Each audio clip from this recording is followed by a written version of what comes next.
오늘 우리에게 주시는 하나님의 말씀은 에베소서 2장 7절 말씀입니다.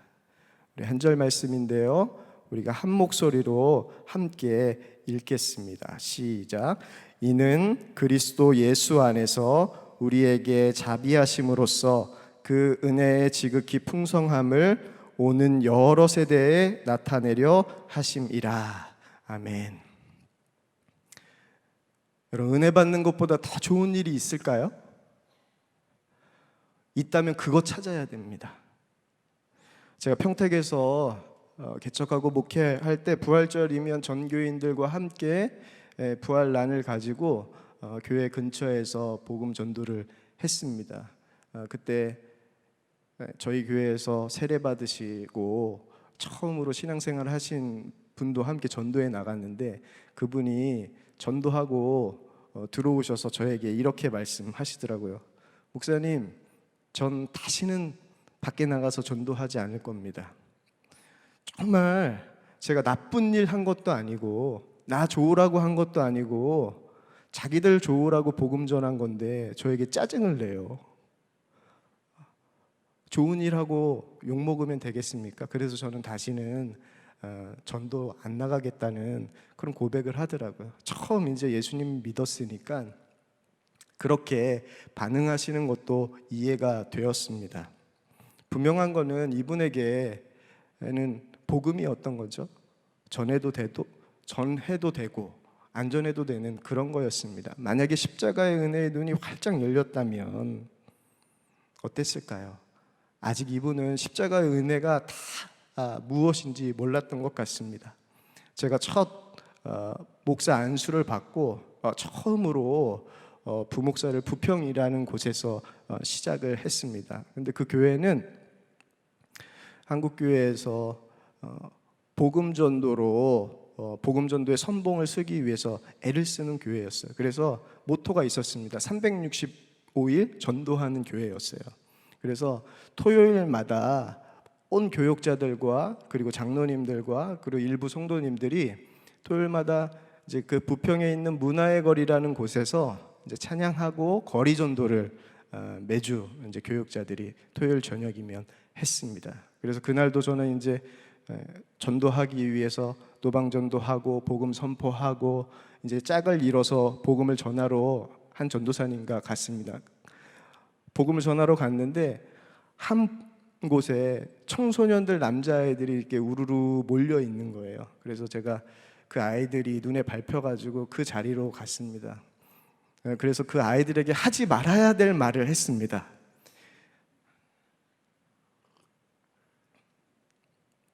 너희들이 어떻게 하면 예수님을 믿겠니? 이 얘기를 한 거예요. 너희들이 어떻게 하면 예수님을 믿겠니? 그랬더니 그때 그 한 아이가 저를 쳐다보면서 이렇게 얘기하는 거예요.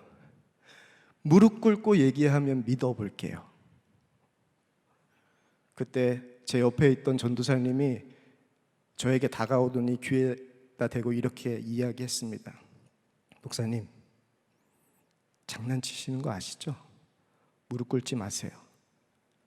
그 얘기를 듣는 순간 제가 바로 아이들이 보는 앞에서 무릎을 꿇었습니다.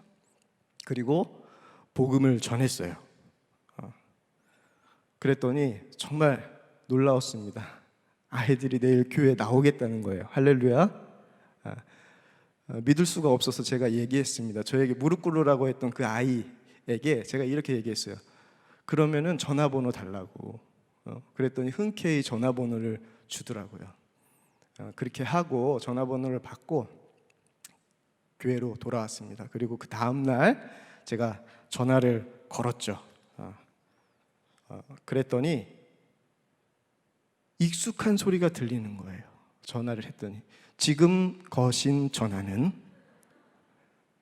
이 멘트가 나오면서 내가 전문적인 용어로 아이들 표현에 의하면 낚였죠. 완전히. 근데 그날 그 아이들에게 복음을 전하고 헤어지면서 전도사님과 교회로 걸어가는 길에 전도사님이 저에게 이렇게 물어보시더라고요. 목사님, 왜 다 아시면서 아이들이 장난칠 거 아시면서 왜 무릎 꿇고 복음을 전했냐고 그렇게 저에게 물으시더라고요. 그래서 제가 이렇게 대답했습니다. 저도 아이들이 장난치는 건 압니다. 하지만 혹시 아이들이 예수님을 믿게 될지도 모르는 일이고, 설령 아이들이 예수님을 믿지 않는다 하더라도 나중에 이 아이들이 예수님을 믿게 되었을 때 그 일을 기억하게 될 텐데, 그때 믿게 됐을 때 그 기억이 십자가를 기억나게 하는 작은 은혜의 통로만 되었어도 너무 좋겠습니다. 그래서 제가 무릎을 꿇었습니다 라고 그 전도사님에게 이야기를 드렸습니다. 저는 확신합니다. 은혜 받는 것보다 더 좋은 일은 없습니다.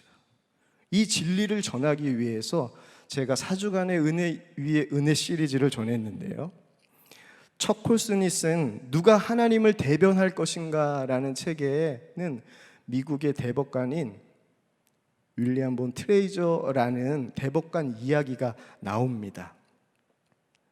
이분이 좀 늦은 나이에 예수님을 믿으셨는데 늦게 믿어서 그런지 하나님의 은혜에 깊이 빠져서 살으셨다고 해요. 근데 어느 날 죄질이 참 나쁜 팔모라는 사람에 대한 재판을 맡게 되었다고 합니다. 그런데 재판을 하다 보니 팔모가 이 교도소 안에서 복음을 들은 거예요. 그리고 복음을 영접하고 이 사람이 정말 변화된 삶을 살았다라는 소식을 듣게 됩니다. 근데 그거를 이 대법관이 알고 정말 그 사람을 봤을 때 이 사람이 정말 변했구나라는 사실을 알게 됩니다.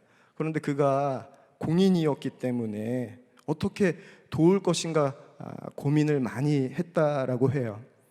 근데 그 분의 죄명을 보면 보통 이제 판례적으로 보면 10년이라는 형을 선고받는 것이 보통 판례인데 이분이 생각하기에는 10년이라는 시간이 너무 긴 거예요.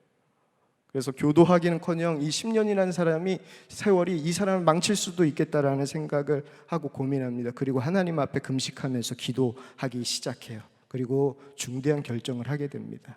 그리고 재판을 했을 때 그리고 1년 그리고 사회봉사 명령을 내리게 됩니다. 그 재판이 났을 때, 판례가 났을 때 참 파격적이고 정말 논란이 될 만한 문제였습니다. 그것 때문에 조사가 이루어졌는데요. 이때 본 트레이저 판사가 조사가 나왔을 때 주저함 없이 대법관직을 내려놓게 됩니다. 그리고 1년 후에 이 팔머라는 사람이 형을 살고 다 마치고 출소하는 날 그에게 찾아갑니다.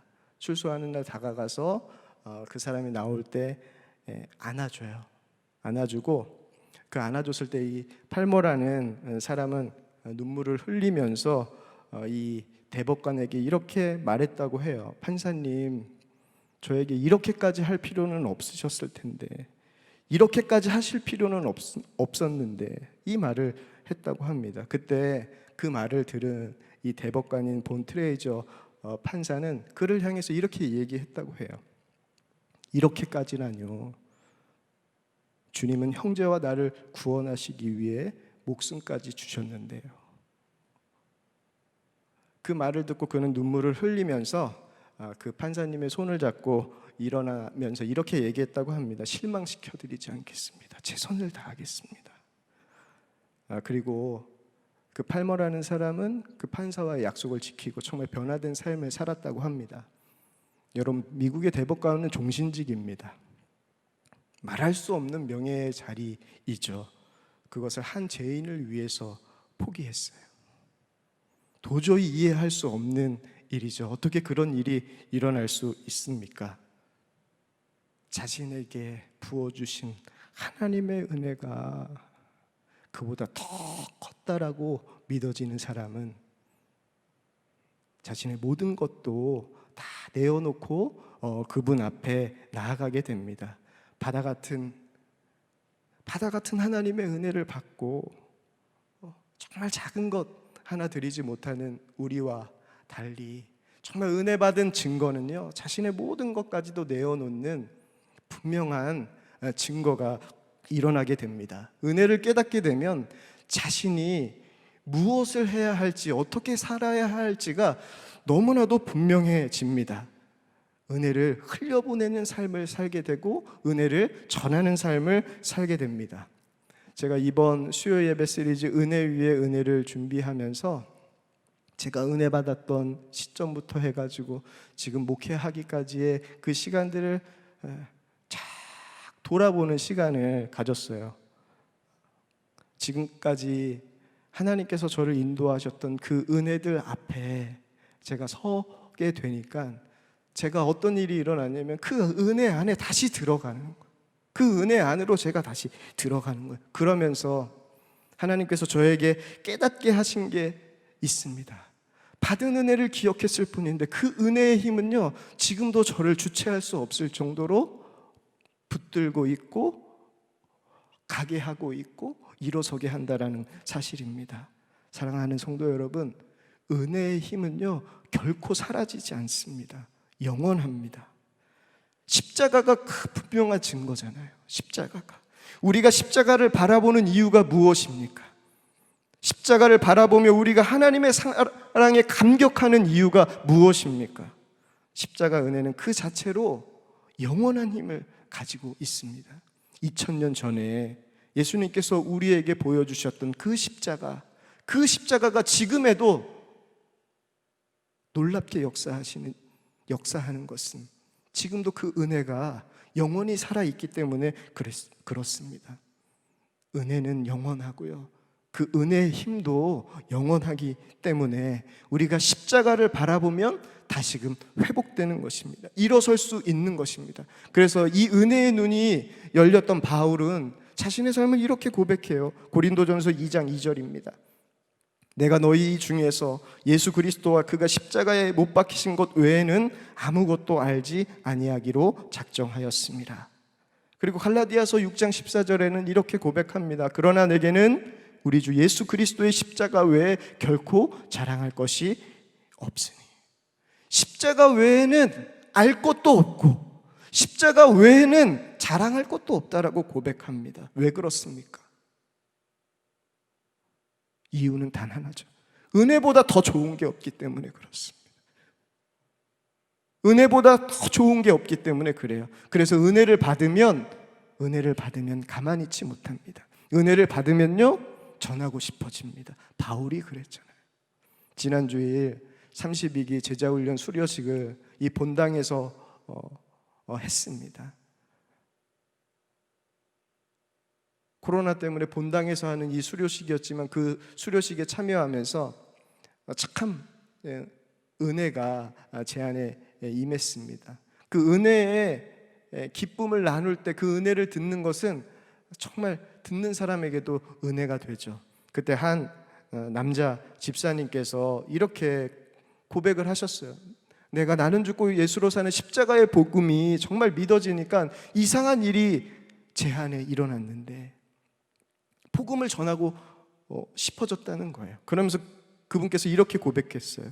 지금까지 한 번도 생각한 적 없던 전도자로서의 사명이 마음속 깊이 임함을 느꼈습니다. 제가 경험한 주님의 한없는 사랑을 다른 이들에게도 전하고 싶었습니다 라는 고백을 하시더라고요. 은혜를 받으면요 은혜를 나누고 싶어집니다. 그 은혜를 나누면서 자신도 은혜를 받지만 그 은혜를 듣는 사람들에게도 그 은혜가 동일하게 찾아온다는 거예요. 그래서 은혜는 나눌 때 강력한 힘을 얻게 됩니다. 그래서 여러분, 은혜가 있으면 흘려보내야 돼요. 그 은혜가 흘려보내질 때 은혜의 힘은 나를 통하여서 수많은 사람들에게 전해지고 그 은혜의 힘이 죽어가는 영혼들을 살리게 됩니다. 전 참 특별하게 결혼을 했습니다. 전 어떻게 결혼했냐면요, 장인어른이 제 얼굴도 보지도 않고 승낙을 하셨어요. 저를 만나보지도 않고 결혼하라고 날짜를 잡아주시더라고요. 보통 상견례를 하기 전에 한 번 정도는 만나고 상견례를 하고 날짜를 잡기 마련인데, 저는요 결혼 날짜를 잡고 상견례를 했어요. 이상한 생각은 하지 마시기 바랍니다. 이럴 때는 두 가지 의미입니다. 딸이 너무 싫거나 사유될 사람이 너무 싫거나. 근데요, 저희 아내가 셋째 딸입니다. 그것도 막내딸이고요. 그것도 늦둥이에요. 저희 아내한테 제가 들은 얘기인데, 본인이 대학교 때 자전거를 타고 싶다고 했는데 장인어른이 위험해서 안 된다고, 대학생 때도 자전거를 못 타게 했을 정도이니 여러분들 그 딸을 사랑하는 아빠의 마음이 조금 상상이 가세요? 그렇다면 결론은 그건 제가 이후에 말씀을 드리겠습니다. 상견례를 하고 난 다음에, 하기 전에 이제 장인어른을 처음으로 뵙는 날이 있었습니다. 상견례 날짜를 잡고 장인어른을 처음 본 날이 있었습니다. 사무실로 찾아갔는데 어떻게 얼굴도 안 보고 결혼 날짜를 잡을까, 그렇게 사랑하는 딸을. 그러니 저도 어떻겠습니까? 장인어른이 너무 궁금하더라고요. 이분이 어떤 분이신가.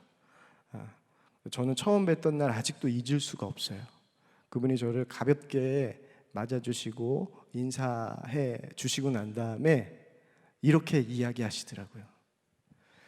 목회한다고 들었네. 죽을 각오 아니면 지금 그만두게. 그래도 딸은 주겠네. 이렇게 얘기하시더라고요. 그리고 몇 가지의 목회자로서 살아야 될 당부를 해주시고, 그 다음에는 준비한 선물을 내주시면서 축복을 해주셨습니다. 저도 딸이 있거든요. 그 막내딸입니다. 제 사이가 오면 제가 받았던 그 선물을 다시 주려고 준비하고 있어요. 잘 보관하고 있습니다. 그리고 제가 멘트도 준비했잖아요. 뭐뭐뭐 한다며 죽을 각오 아니면 지금 그만두게. 그래도 내 딸은 주겠네. 제 그게 멘트거든요. 가끔 어떤 마음으로 목사님 목회하냐고 물으시는 성도님들이 있어요. 그럼 제가 그때 이 얘기를 합니다. 여러분, 제가 어떤 마음으로 하겠습니까?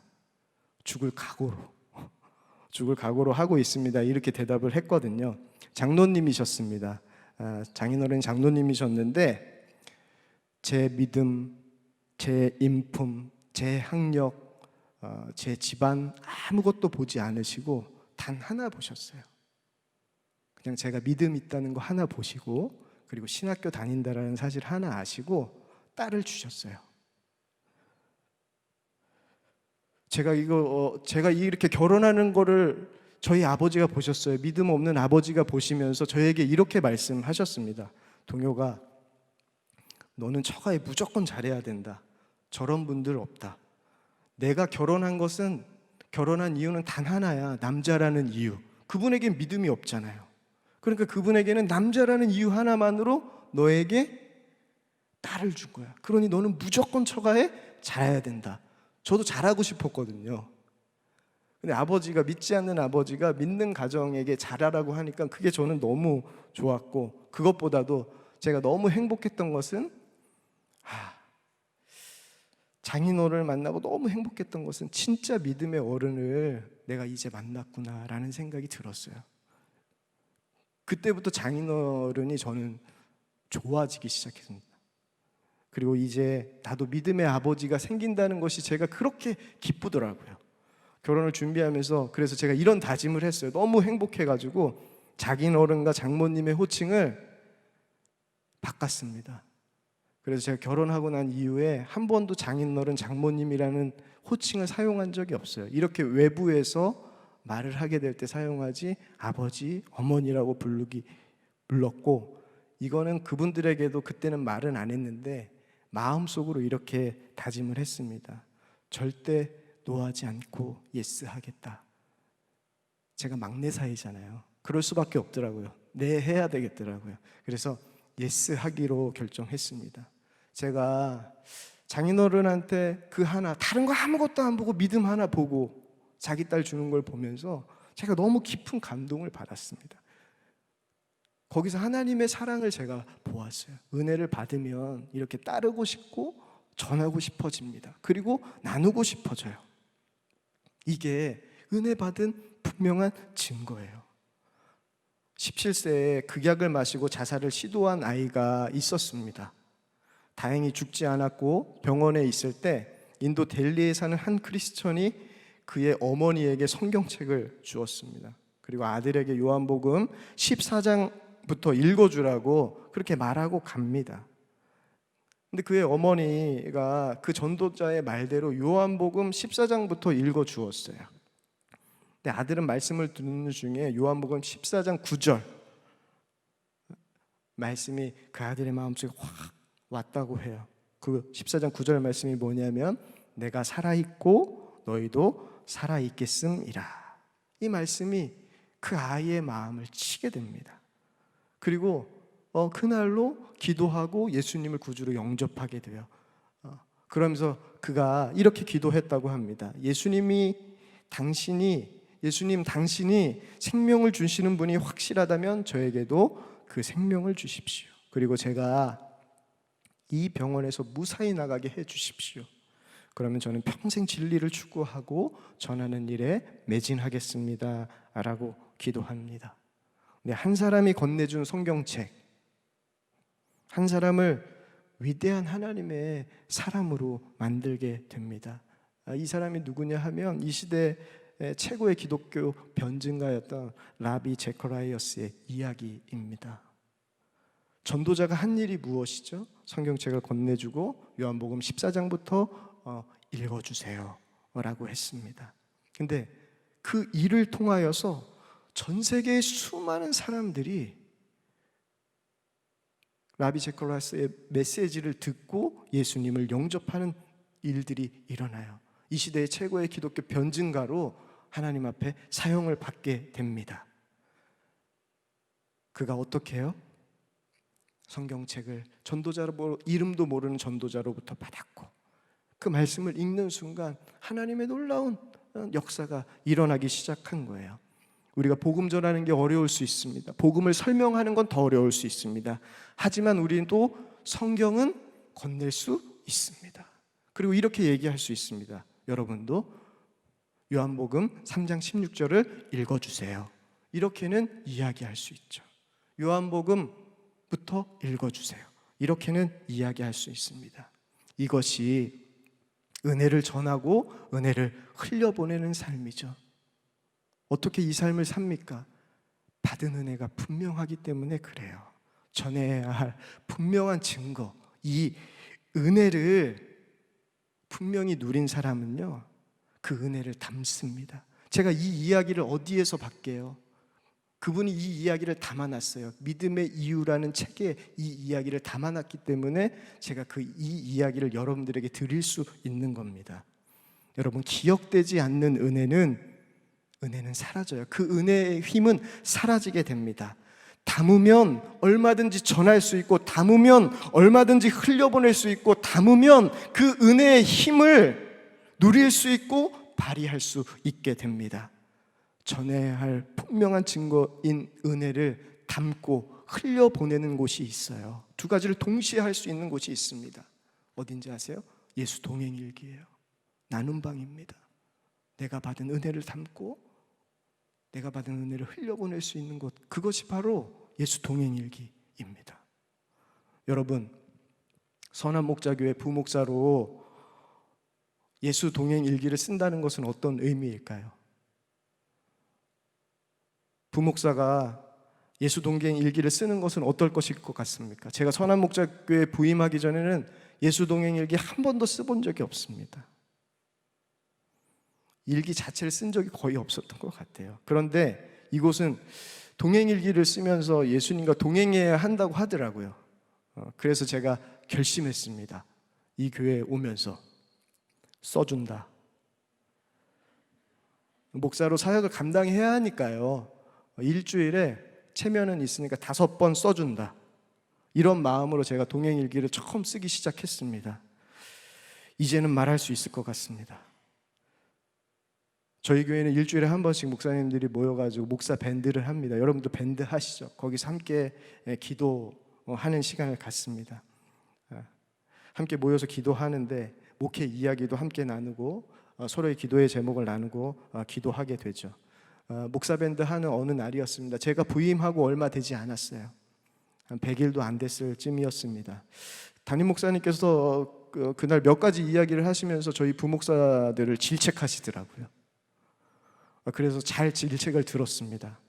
근데 그리고 난 다음에 기도 제목을 나누고 기도를 하고 있었습니다. 그런데 기도하면서 마음을 나누던 중에 담임 목사님께서 갑자기 이렇게 이야기하셨어요. 저희 부목사 공동체에 주님께서 여러분들에게 질책한 것을 사과하라는 마음을 주셨습니다.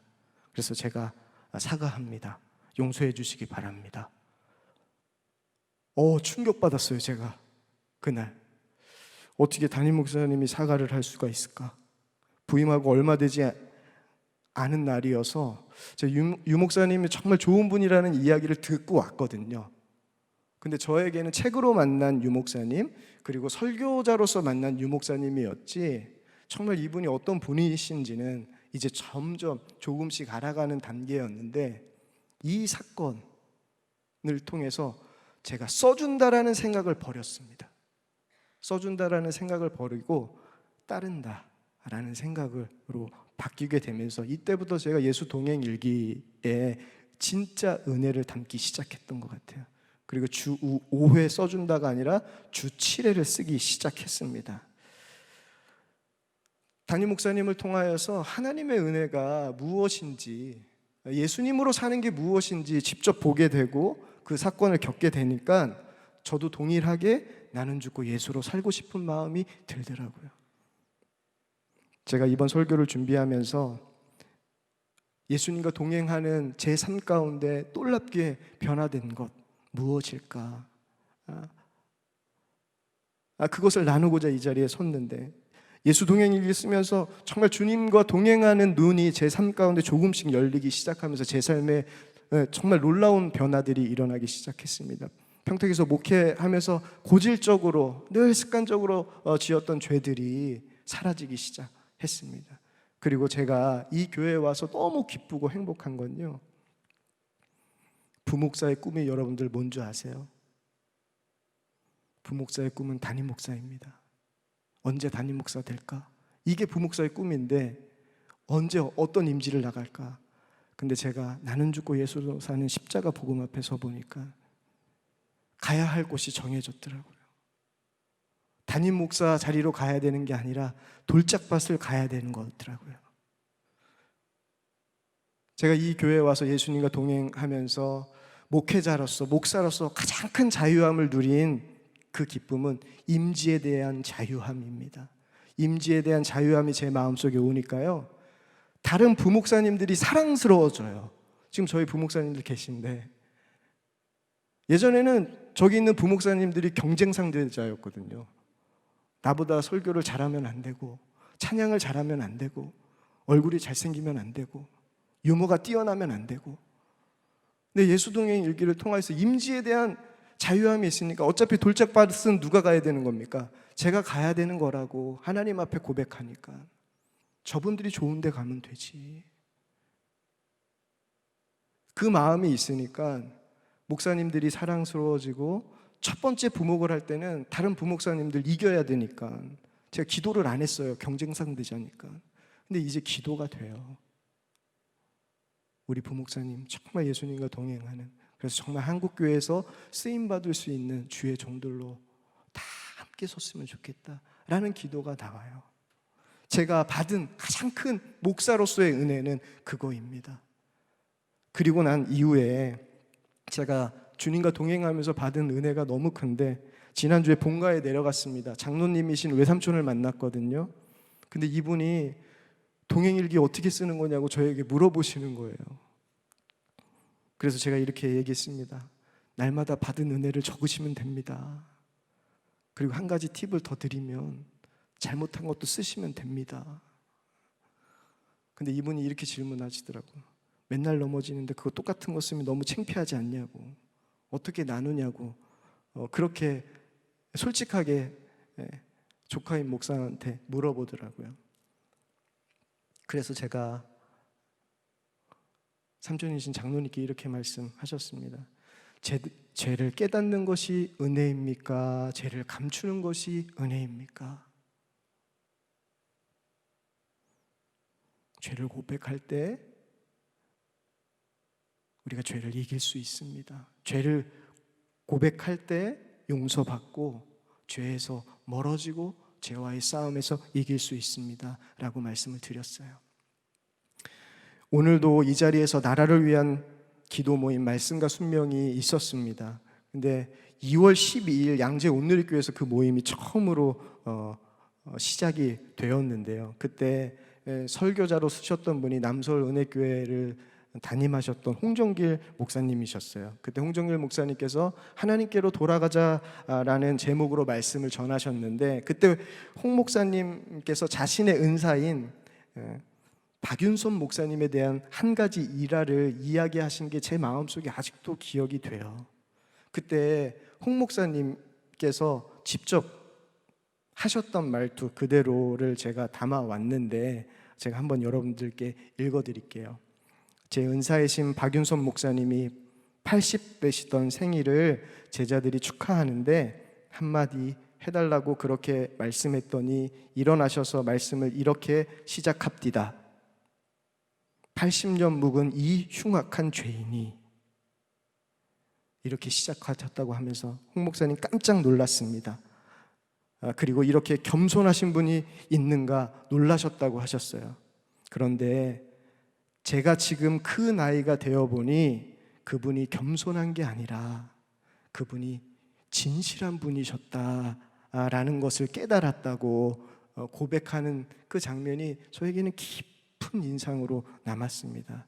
세월이 흐르면 흐를수록 이 죄의 유혹 앞에 순간순간 넘어지는 나, 하나님 없이 살고 싶어하는 나의 가증된 모습을 본다고 하면서 자신의 삶을 고백하시는 그 홍 목사님의 모습을 보면서 우리에게는 여전히 은혜가 필요하고 은혜가 필요하지 않는 사람은 한 사람도 없다라는 것을 다시 한번 깨닫게 됩니다. 제가 예수 동행 일기 쓰면서 매일매일 쓰면서 가장 크게 은혜 받는 것은 죄를 깨닫는 은혜예요.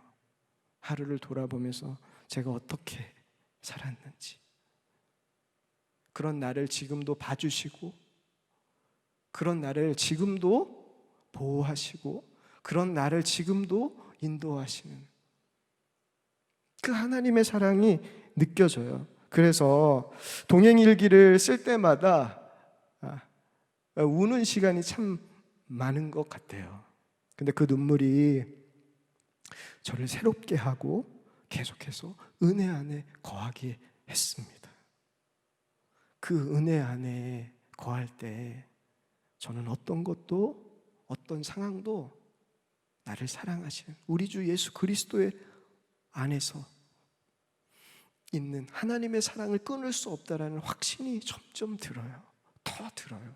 그 확신 속에 깊이 나아가는 것 같아요. 그 확신이 내 안에 분명하게 살아있을 때 어떤 상황에서도 평안할 수 있는 마음이 저에게 주어지더라고요. 로마서 8장 39절 말씀입니다. 높음이나 깊음이나 다른 어떤 피조물들이라도 우리를 우리 주 예수 그리스도 안에 있는 하나님의 사랑에서 끊을 수 없느니라. 이게 우리를 향한 하나님의 사랑이에요. 제가 이번 맥주 감사절 찬양축제 주제를 보고 너무 행복했습니다. 멈출 수 없는 노래잖아요. 멈출 수 없는, 우리가 하나님 앞에 드릴 수 있는 반응은요 멈출 수 없는 노래인데, 우리를 향한 하나님의 마음은요 멈출 수 없는 은혜예요. 멈출 수 없는 은혜 앞에 멈출 수 없는 찬양을 드릴 수 있는 선한 목자교회였으면 좋겠습니다. 우리 성도님이었으면 좋겠습니다. 그런 가정이었으면 좋겠습니다. 그 멈출 수 없는 하나님 사랑 앞에 멈출 수 없는 찬양으로 은혜를 흘려보낼 수 있는 저와 여러분 되길 소망합니다. 은혜는요 지극히 풍성합니다. 그 풍성함 하나님께서 오늘 말씀하셨죠. 오는 여러 세대에 나타나게 하시기 위함이 우리에게 은혜를 주신 하나님의 마음입니다. 사랑하는 성도 여러분, 그 은혜가 여러분들에게 있길 축복합니다. 그 여러분의 은혜의 힘이 여러 세대를 살리는 하나님의 복의 통로가 되시길 이 시간 간절히 축복합니다. 우리 이 시간 함께 아버지 사랑 내가 노래해 찬양하고 우리 함께 기도하는 시간 갖겠습니다.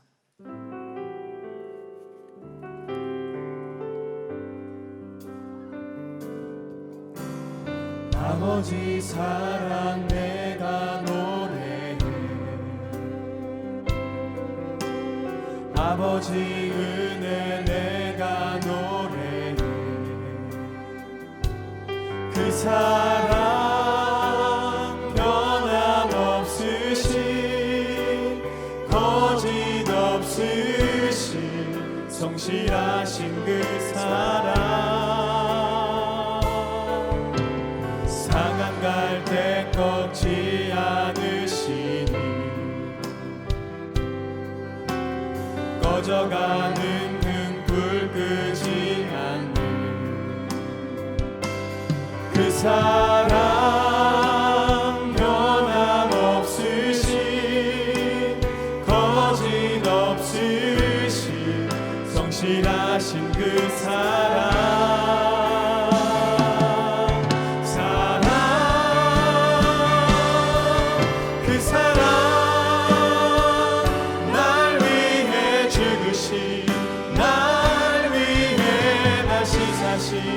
예수 그리스도 다시 오실 그 사랑, 죽음도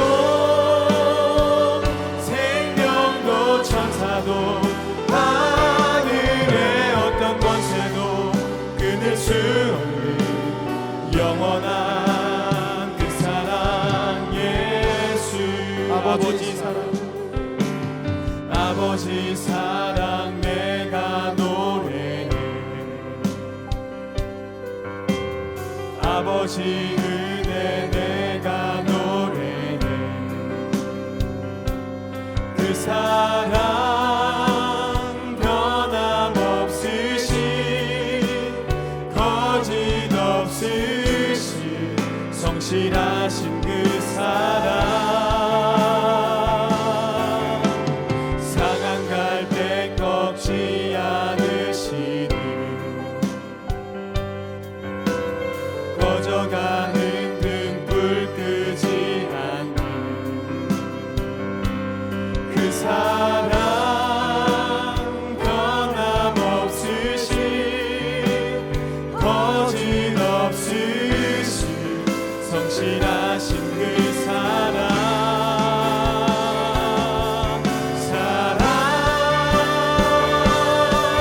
그 사랑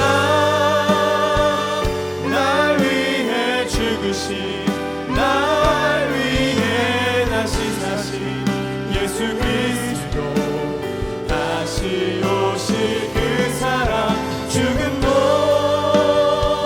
생명도 천사도 하늘의 어떤 권세도 끊을 수 없는 영원한 그 사랑, 예수 그 사랑, 그 사랑 날 위해 죽으신, 날 위해 다시 사신 예수 그리스도 다시 오실 그 사랑, 죽음도 생명도 천사도 하늘의 어떤 권세도 끊을 수 없는 영원한 그 사랑, 예수. 우리를 향한 하나님의 사랑은 정말 멈출 수 없는 사랑입니다. 근데 그 사랑을 받으면, 그 십자가의 은혜를 누리면, 그 십자가의 은혜의 그 힘은 우리의 삶을 영원히 주장하게 됩니다. 하나님, 영원한 힘을 가진 그 은혜를 온전히 누리게 하여 주시옵소서. 영원한 힘을 가진 은혜를 온전히 누리게 하여 주시고, 하나님, 예수 동행 일기에 그 영원한 힘을 담게 하여 주시옵소서. 우리 다 함께 주여 한번 부르짖고 기도하겠습니다. 주여. 아버지 하나님, 우리를 향한 하나님의 사랑이 끝이 없음을 고백합니다. 주님의 그 풍성하신 그 사랑, 그 영원하신 사랑, 그 십자가의 사랑, 어느 누구도 끊을 수 없는 그 사랑, 하나님, 그 멈출 수 없는 그 사랑, 하나님, 그 은혜를 허락하여 주신 것 감사합니다. 하나님, 그 은혜를 온전히 누릴 수 있는 저희들 되게 하여 주시옵소서. 그 은혜의 영원한 힘을 하나님 오늘도 우리에게 부어주소서. 하나님, 누리게 하여 주소서. 하나님, 그 십자가의 그 은혜가 하나님 우리의 심령을 뜨게 하여 주시옵소서. 뛰게 하여 주시옵소서. 살아나게 하여 주시옵소서. 그 은혜를 하나님 분명하게 담아낼 수 있는 자로 서길 원합니다. 하나님, 그 은혜를 잊지 않길 원합니다. 그 은혜를 기억하길 원합니다. 그 은혜를 기억하며 그 영원한 힘을 하나님 온전히 누릴 수 있는 하나님 저희들 될 수 있도록 주님 인도하여 주시옵소서. 그 하나님의 사랑에 끊을 수 있는 것은 아무것도 없습니다. 우리가 하나님 손에 그저 붙잡혀 있으면 됩니다. 그 은혜 안에 있는 것, 하나님의 손에 붙잡혀 있는 것, 주님 안에 거하는 것, 하나님, 그 믿음이 날마다 우리 가운데 있게 하여 주시옵소서. 그 은혜를 하나님 저희가 누리고 분명히 전하고 흘려보내며 하나님 영혼을 구원하는 저희들 되게 하여 주시옵소서. 그 십자가의 은혜가 우리의 영혼을 살렸던 하나님, 내가 받은 그 십자가의 은혜를 통하여 하나님 수많은 죽어가는 영혼들이 살아나는 역사를 하나님 보게 하여 주시옵소서. 우리 다 함께 주여 한번 부르짖고 기도하겠습니다. 주여. 아버지 하나님, 그 은혜를 하나님, 그 십자가의 은혜를 하나님 날마다 누리길 소망합니다. 아버지 하나님, 그 은혜 속으로 하나님 날마다 들어가게 하여 주시옵소서. 오늘도 하나님 십자가를 바라보며 나아가는 우리에게 하나님 그 십자가 은혜가 하나님 살아있게 하여 주시고, 그 십자가의 은혜를 분명하게 전할 수 있는 저희들 되게 하여 주시길 소망합니다. 아버지 하나님, 그 십자가의 은혜를 전하고 흘려보내며 영혼을 살리는 저희들 되게 하여 주시옵소서. 하나님, 지금도 수많은 영혼들이 죽어가고 있습니다. 그들을 향한 하나님 영혼의 그 뜨거운 사랑이 하나님 우리를 통하여서 전해지게 하여 주시옵소서. 하나님, 우리 가정을 통하여서 전해지게 하여 주시고, 하나님 이 교회를 통하여서 전해지게 하여 주시옵소서. 하나님, 그 은혜를 하나님 우리 가운데 허락하여 주시옵소서. 마지막으로 우리가 기도하겠습니다. 마지막으로 기도할 때 기도하고 우리가 개인 기도로 들어가겠습니다. 우리 가정을 위해서 기도하길 원합니다. 하나님, 우리 가정 가운데 십자가의 은혜가 살아있길 원합니다. 나를 통하여서 하나님 우리의 가족들이 십자가의 은혜를 보길 원합니다. 누리길 원합니다. 그 십자가의 사랑이 하나님 넘쳐 흐르길 원합니다. 그래서 하나님 믿음으로 세워지는 가정, 주 예수 안에서 십자가로 세워지는 가정 하나님 되게 하여 주시옵소서. 아직 믿지 않는 영혼들, 우리 사랑하는 가족들 하나님께 맡깁니다. 하나님, 나를 통하여서 믿어지는 역사가 있게 하여 주시옵소서. 우리의 모든 가정이 그 십자가의 사랑을 통하여서 구원받는 역사가 있게 하여 주시옵소서. 우리 다 함께 주여 3번 부르짖고 기도하겠습니다. 주여, 주여, 주여. 아버지 하나님, 하나님 우리의 가정을 주님께 맡깁니다. 하나님, 우리 가정 안에